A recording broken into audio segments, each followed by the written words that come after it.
We're in Singapore, and this is the last leg of our summer vacation that started off in Indonesia, first Central Java, then North Sulawesi, and we made our way here.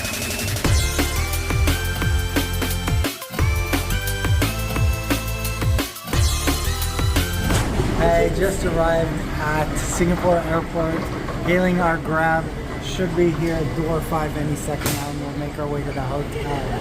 We landed about half an hour late, made it to our hotel, and started a fresh day.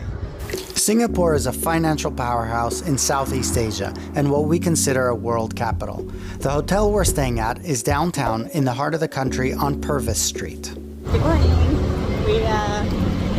I don't know, we woke up a little while ago and Don and I already got breakfast earlier this morning while the kids had a lazy morning.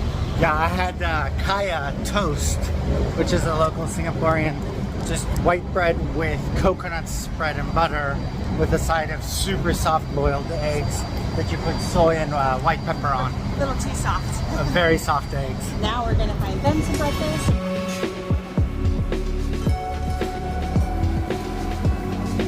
Then we're gonna walk to the market and then Chinatown, I think.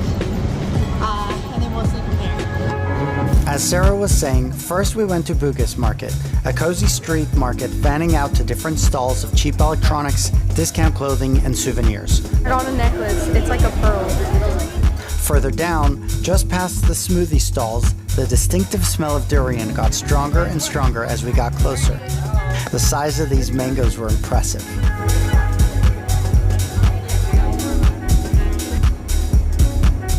From there, we waited at the nearest bus stop heading west to go to Chinatown. It'd only be a couple stops, so we tapped our credit cards and grabbed a seat. As Singapore developed into the city-state it is now, Chinatown grew from a racial enclave into a vibrant hub, best known for its shophouse-lined streets, traditional markets, and religious landmarks, drawing in many tourists like us.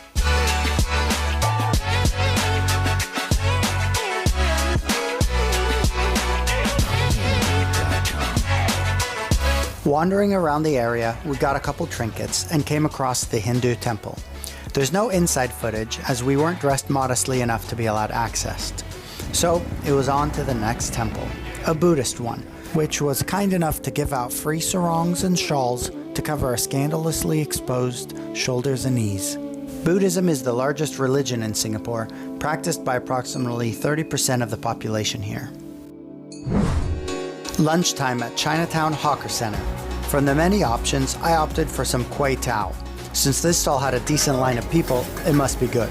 This dish is a local stir-fry made up of both flat rice noodles and yellow noodles, mixed with a variety of seafood. Sarah got a couple of steamed dumplings, including Shaoling Bao, or soup dumplings, which are her favorite. We all enjoyed our food as we sat and ate in the noisy, steamy food court.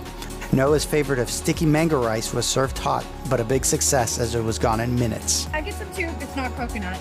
Okay, so we're getting Cha Mulan, and I chose the Silk Mulan, and it has goji berries, peach gum, and some snow fungus. I don't think mine has that, but I don't think I'd like it anyway. We made a group decision to go to the Marina Bay area to check out a museum over there. The view from the promenade looking at the financial center was spectacular, and we waited around for our time ticket entrance to the Art Science Museum, a beautifully designed building resembling a lotus flower, which was also planted near the entrance. Inside is an immersive world for all the senses.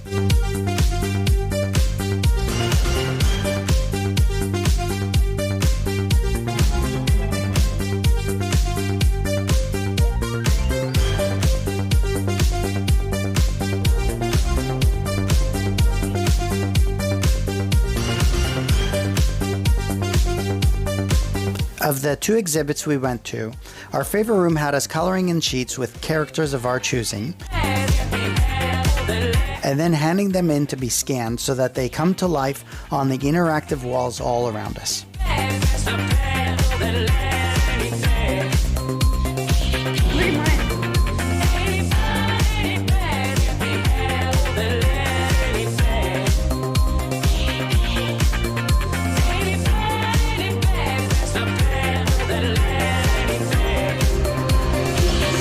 Walking back on the Helix Bridge towards our hotel, we stopped for a quick photo and admired the Marina Bay sands.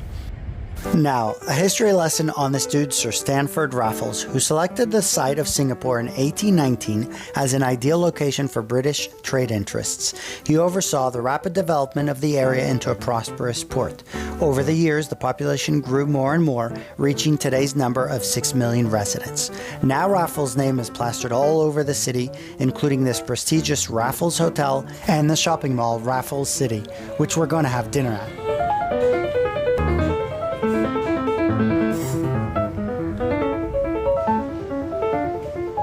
Tonight, we're excited to go eat at Din Tai Fung, a Taiwanese restaurant specializing in dumplings and noodles.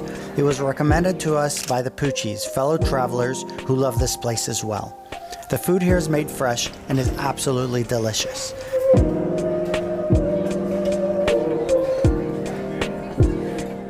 The dish that stole the show was what we ended up calling schnitzel soup, a fried pork cutlet in its own broth with slurpy noodles. On the way out, we grabbed a few grocery items and called it an early night. GoFit is a local gym where I hit an early 6 a.m. morning workout and walked the 2 blocks back to our Hotel New V to catch the family in time for morning coffee. Our room is a loft with a shared room and large bathroom called the photographer's suite. Our plan today is to use a Grab and take the 12-minute drive out to East Coast Park. Okay, so we're heading to the wakeboard park in Singapore, and we're gonna hang out there for a little bit. There's hawker stands behind that, and yeah, we're just gonna hang out for a little bit. What's your goal at the wake park? To hit every feature. Noah, you nervous or excited? I'm excited. It's goofy, right? Oh yeah, the park goes like the other way than Quest, which is where we normally go, and she's goofy, so it'll be better for me. As I strapped up, I was a bit nervous about the new setting, but mostly excited to get on the water. Everything was smooth, I liked the cable speed, and the features were chill.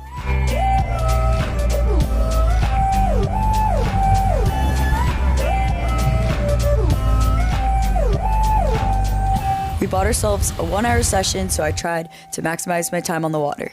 In the meantime, I had a stroll around the park, which hugs the southeastern coast of the country and stretches the roughly 7 miles from the airport to downtown.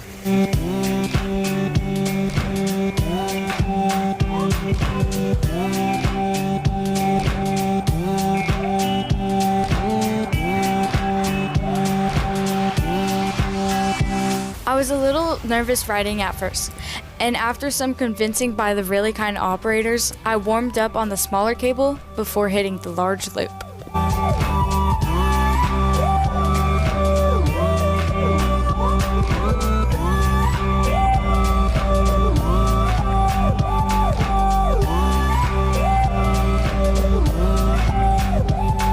I opted for another cup of coffee while Idan was filming and the kids were riding.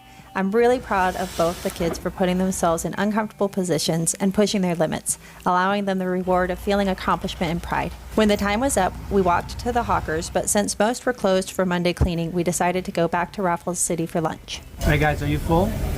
Very. What do you have for lunch? Ramen, and it was so good. And we had lychee soda, which is also pretty good. So Noah, tell us about wakeboarding today. It was fun. She did it. Yeah, I made it around like 3 times. And what happened to your toe? It like completely like ripped the top off. Should we show it on YouTube or no? No. No. Mine hit a lot of features. I hit features. I didn't get my goal, but at least it was something. It was a good park. Just wish it went the other way. We are back killing time at Bugis Market. We've got the afternoon to relax, and we've got a date tonight with my buddy Isaac from Velocity. He's now at a different company, but we're meeting him at 6:30 at one of the hawker centers. But until then, shopping. Speaking of shopping, I will say Singapore has an obscene amount of malls. But the nice part is you get to go inside and have some AC from the humidity outside.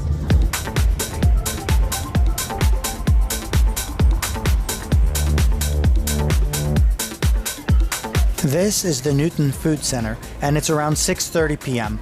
We arrived first, so we grabbed a table with a view of all the hawkers around us. Maya and Noah taught me the slap game on this trip, so I joined in this awkward coordination game while we took advantage of the falling temperature and humidity as the sun was beginning to go down. I'm really glad that Isaac took charge and ordered a bunch of things to eat. It was obviously not his first rodeo here. He first honed in on grilled chicken wings and satay, which would make for easy kid-friendly food to share among our group. Add to that a bucket of beer, and for the more adventurous, we ordered a plate of chili stingray. It was great catching up with Isaac. This dude is the definition of cool, and it's a shame we don't live in the same zip code. Change of scenery. At the Fullerton Promenade, we grabbed dessert at the Starbucks and waited for the nightly light show.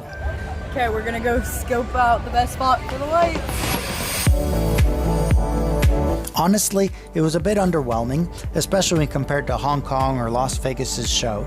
But on the other hand, this Merlion was pretty cool. It's the official mascot of Singapore. We walked the 3/4 mile back to our room and got ready for the next morning, where, for lack of a better description, we had standby tickets for the 9 a.m. brunch at Singapore Zoo. We got to take photos and interact with different animals and critters as we ate our buffet breakfast, a mix of Western favorites and various Asian options. The meal culminated with a family of orangutans coming down to have their meal right next to our table.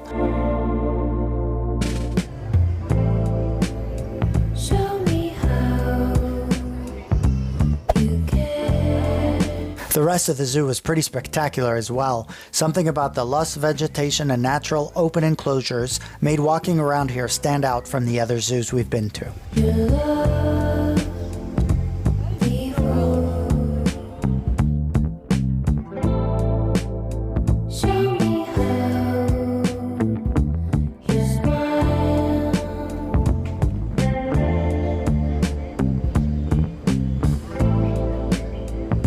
We even got to see the same black-crested macaques that a few days earlier we saw in the jungles of Sulawesi. The zoo also had shows, but our favorite was this exhibit with a huge mix of creatures all hanging around in the same enclosure. Kind of like an aquarium with a mix of marine life. This one had a variety of butterflies, birds, mammals, and even huge hanging fruit bats, close enough to touch, and every once in a while swooping overhead.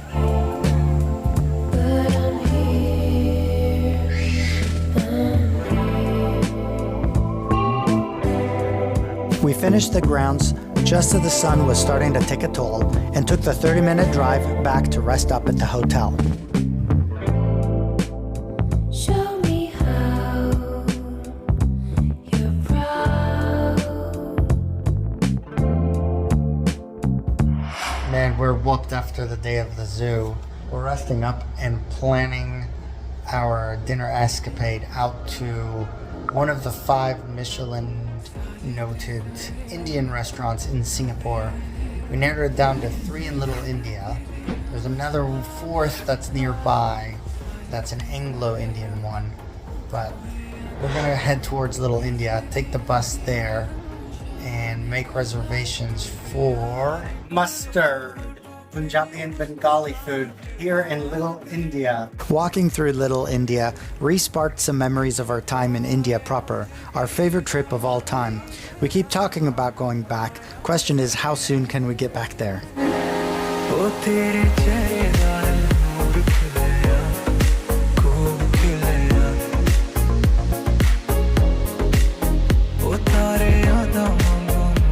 Boy, Sarah and I were looking forward to this meal, and when the plates started arriving, we knew we hit the jackpot.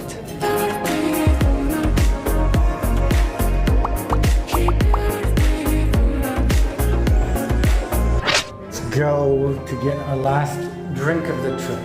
Heading to the cocktail bar. We knew that after almost 3 weeks on our Asian adventure, it was coming to an end with this last pandan citrus flavored cocktail. Having a deep sense of gratitude and fulfillment, we were thankfully looking forward to heading on our long flight back to our home in Austin, Texas.